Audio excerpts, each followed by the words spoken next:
NIS DElEd के सभी शिक्षक साथियों को मेरा सादर प्रणाम। साथियों, आप द्वारा एक जानने की इच्छा यह कि एनआईएस डीएलएड का मामला जो संसद में उठा था, जो संसद के लोकसभा सत्र में प्रश्न आप लोगों के माध्यम से, सोशल मीडिया के माध्यम से आया होगा, वो कैसे आया, अर्थात वह राष्ट्रपति महोदया को संबोधित प्रश्न थे, जिसमें कुछ प्रश्नों को करते हुए खेद व्यक्त किया गया था तथा वे प्रश्न लोकसभा स्पीकर के समक्ष क्यों नहीं रखे गए। इन बातों को समझाने से पूर्व मैं आपको संसद में जो प्रश्न उठाने के तरीके हैं उन पर थोड़ा प्रकाश डालना चाहता हूं। जब नए लोकसभा के सदस्यों का चुनाव होता है, वो अपनी ओथ लेते हैं। शपथ लेने के उपरांत महामहिम राष्ट्रपति महोदया द्वारा एक अभिभाषण होता है। उस अभिभाषण में सरकार की आगे की क्या कार्य योजनाएं हैं, किन किन मुद्दों पर उन्होंने कार्य करना है, आदि आदि विषयों का उल्लेख रहता है।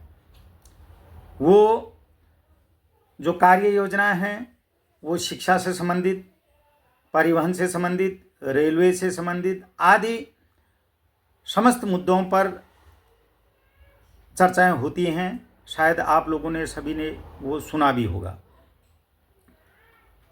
जब इस दरमियान में संसद का सत्र चलने वाला था तो विपक्ष के व पक्ष के कई सांसदों से मैंने संपर्क किया, उनसे राय मशवरा की, सलाह किया कि हमारा ये एनआईएस डीएलएड का जो मामला है इसका निदान कैसे होगा, इसको मान्यता से संबंधित जो दिक्कतें, कानूनी दिक्कतें आ रही हैं, उसका समाधान कैसे होगा। पक्ष के जो सांसद थे अर्थात एनडीए घटक दल के जो सांसद थे, उनके द्वारा कहा गया कि आप धैर्य रखिए, हम जल्दी ही इसके लिए निराकरण करेंगे, इसका निराकरण करेंगे और आपका जो ये मामला है, कानूनी दिक्कतें हैं, इसका हम समाधान करेंगे। पर विपक्ष के जो सांसद थे उनसे संपर्क करने पर उन्होंने भी अपनी तरफ से इसको संसद में उठाने के लिए बातें बताई, जिनमें से उन्होंने प्रथम जो राष्ट्रपति का जो अभिभाषण होता है उसी में उन्होंने कहा कि सबसे पहले हम इसको राष्ट्रपति अभिभाषण में ही, अगर उन्होंने जो आगामी कार्य योजना में इसको सम्मिलित नहीं किया या एनआईएस डीएलएड के इस प्रकरण को चर्चा नहीं की, तो हम उस पर भी प्रश्न करेंगे कि भाई आपने जो अपना अभिभाषण दिया, जो कार्य योजना बताई, उसमें एनआईएस डीएलएड के लाखों जो बच्चे थे उनके भविष्य के विषय में आपने चर्चा क्यों नहीं करी। अभिभाषण राष्ट्रपति का होने के उपरांत उसमें एक धन्यवाद प्रस्ताव आता है, जो कि अक्सर पक्ष के जो लोग कहते हैं उसमें महामहिम के उस अभिभाषण की तारीफ करते हैं, तथा विपक्ष के जो लोग जिनको उसमें कमियां नजर आई, जिन जिन मुद्दों को उसमें नहीं छुआ गया या जिनकी चर्चा नहीं हुई, वो उसका उल्लेख करने के लिए महामहिम से अपना लिखित रूप में प्रश्न करते हैं। यह अभिभाषण कब होता है? जब अभिभाषण हो चुका होता है, उसके उपरांत जिसको जो आपत्तियां होती हैं आधे घंटे के अंदर वो अभिभाषण की आपत्तियां उसमें दर्ज करनी होती हैं, जो कि हमारे पक्ष रखने वाले सांसद महोदय द्वारा बखूबी रखी। उन्होंने जो हमारा मिनिमम क्वालिफिकेशन का जो डीएलएड एनआईएस का हमको करवाया गया था, सेक्शन 23 के सब सेक्शन 2 आरटीए एक्ट कहता है, जो प्रशिक्षण दिया गया था उसका उल्लेख किया कि भाई आपने लाखों लोगों के भविष्य को क्यों ध्यान में नहीं रखा गया है इनका जो गजट राजपत्र नहीं बना था उसका उल्लेख क्यों नहीं किया गया है।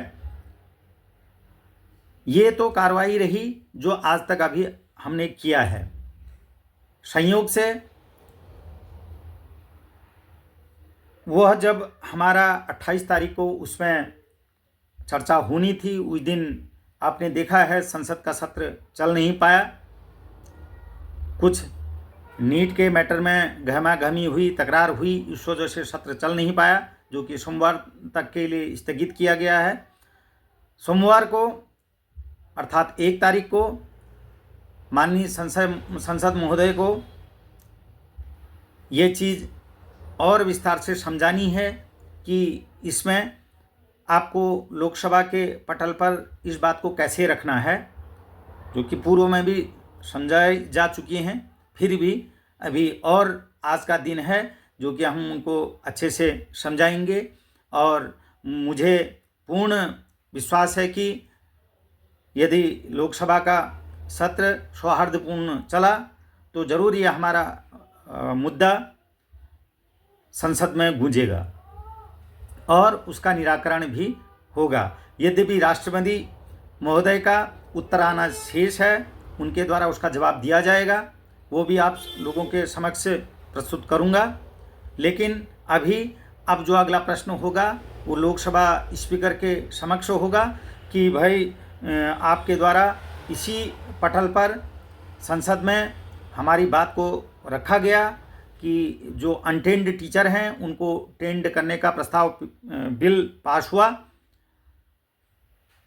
बिल पास होने के बाद जो भी उसकी प्रशासनिक कार्यवाहियाँ होनी चाहिए थी वो राष्ट्रीय अध्यापक शिक्षा परिषद NCT द्वारा पूर्ण नहीं की गई है। तो लिहाजा आप इसमें दखल दीजिए और इस कार्य को अविलंब पूर्ण कीजिए। जिन लोगों के साथ अन्याय हो रहा है, उनके भविष्य के साथ अन्याय हो रहा है, उसका संज्ञान लेते हुए इस कार्यवाही को जल्दी से जल्दी पूर्ण कीजिए। एक बात। दूसरी बात, आप लोगों के द्वारा इस बीच मुझे कई लोगों के फ़ोन आए कि विशेषकर उसमें KVS के और अन्य राज्यों के कि भाई आप धरना प्रदर्शन में दिल्ली में आइए। हालांकि मैं कई बार दिल्ली गया, लेकिन मैंने आप लोगों को बताया भी कि जब MHRD के अधिकारियों से मैंने संपर्क किया तो उन लोगों ने कहा कि आपका कार्य तो चल रहा है, पर जिस स्पीड से गति से चलना चाहिए था वो कार्यवाही नहीं हो रही है। इसलिए आप धरना प्रदर्शन मत कीजिए, अर्थात मंत्री जी के समक्ष उनके घर के आगे से धरना प्रदर्शन मत कीजिए। आप किसी अपने क्षेत्रीय सांसद या मंत्री जो भी आपके संपर्क में हैं उन नेताओं के माध्यम से माननीय शिक्षा मंत्री जी को समझाने का प्रयास कीजिए, और यदि हमको निर्देश हो जाता है तो जल्दी ही हम आपके इस कार्रवाई को संपन्न कर देंगे। तो इस प्रयास में मैं निरंतर लगा हुआ था। अभी भी हमारे उत्तराखंड के कई साथी अपने अपने स्तर से प्रयास कर रहे हैं और मुझे उस पर भी विश्वास है कि जल्दी ही वो अपने इस कार्य में सफल होंगे। सांसदों के द्वारा उनको भी आश्वासन दिया हुआ है, लगातार हमसे संपर्क बनाए हुए हैं। तो इसलिए क्योंकि आंदोलन में सर्वप्रथम हम किसी के घर के आगे से आंदोलन नहीं कर सकते हैं, क्योंकि आंदोलन के लिए हमको किसी उच्च पुलिस अधिकारियों का आदेश लेना पड़ेगा, उनसे अपनी बात को रखना पड़ेगा और परमिशन मिलने के उपरांत ही जो आंदोलन के स्थान नियत हैं उसी स्थान पर ही हम आंदोलन कर सकते हैं।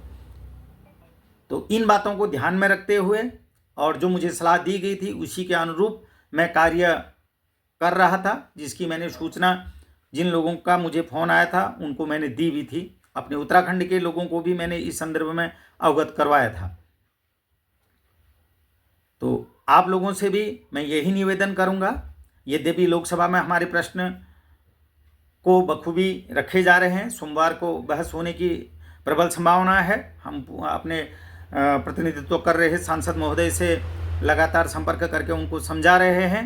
आज भी और उनसे मीटिंग होना है। तो आप लोगों के जो क्षेत्रीय सांसद हैं उनको आप समझाने का प्रयास कीजिए, भले ही वो पक्ष वाले हों विपक्ष वाले हों। मुझे विश्वास है यदि हम अच्छे ढंग से अच्छे तरीके से ये प्रयास करेंगे, अपने सांसदों को समझाने का प्रयास करेंगे, तो ज़रूर वो एक नहीं तो कोई दूसरा तीसरा कोई भी सांसद हमारी बात को, हमारी पीड़ा को समझेगा और उचित स्थान पर रखते हुए उसका निदान निकालने का प्रयास करेगा। तो आप लोगों से मैं यही निवेदन करूंगा कि सफलता हमको मिलेगी यदि भी हमारा प्रयास सार्थक रास्ते में हो, क्योंकि निरर्थक किया गया प्रयास कोई कार्य में नहीं आएगा। इसलिए आप अपने सांसदों के पास जाइए, उनसे प्रार्थना कीजिए, निवेदन कीजिए कि ये मैटर हैं, ये दस्तावेज हैं। इन दस्तावेजों के आधार पर पार्लियामेंट से हमको आदेश पर प्रशिक्षण किया गया, पर उस पार्लियामेंट के आदेश के उपरांत एनसीटी द्वारा इसका जो मिनिमम क्वालिफिकेशन होना चाहिए था उसका राजपत्र नहीं हो पाया और आज हमारा भविष्य अधर में है। तो इन बातों को अगर आप रखेंगे तो ज़रूर सफलता मिलेगी। आगे जैसे ही कोई और सकारात्मक पहल होगी या सकारात्मक निर्णय आएगा, आप लोगों के समक्ष उपस्थित होकर के मैं सूचनाओं से आपको अवगत कराऊंगा। तब तक के लिए आपका बहुत बहुत धन्यवाद।